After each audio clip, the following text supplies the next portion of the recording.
तन्हाई में जब आप कोई मसाइब पढ़ना चाहें तो क्या पढ़ते हैं? अब तो मुझे जानते हैं कि मुझे जनाब रुक़ैया से बड़ी अक़ीदत है। हुसैन की दुख्तर हैं, सुल्तान कुलूब आलम की बेटी हैं, और मैं इस 3 साला बच्ची को मुंजी आलम बशरियत के मुंतज़रीन का रहबर मानता हूँ। इस 3 साला बच्ची ने 5 दर्स दिए हैं उन अफराद के लिए जो मुंजी आलम बशरियत के ज़हूर के मुंतज़िर हैं।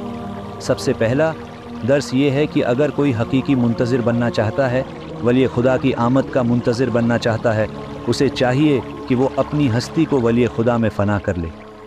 लिहाजा जब जनाब रुक़ैया को अपने बाबा का सर मिला, आपने उन्हें अपना दर्द नहीं सुनाया कि बाबा मुझे तमाचे लगाए गए, नहीं फरमाया ताज़ियाने मारे गए, गोशवारों का ज़िक्र नहीं किया, नहीं फरमाया कि मेरे पहलू पर लात मारी गई, बल्कि सर के मिलते ही फरमाया, बाबा क्यों आपका कोई दांत भी सालिम नहीं है?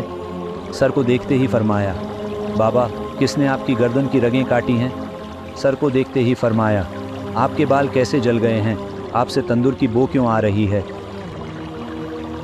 रुक़ैया सिर्फ वली के बारे में सवाल करती रहीं, अपने आप को भूल चुकी थी। खुद से आज़ाद हो जाना चाहिए, वली खुदा में फ़ना हो जाना चाहिए।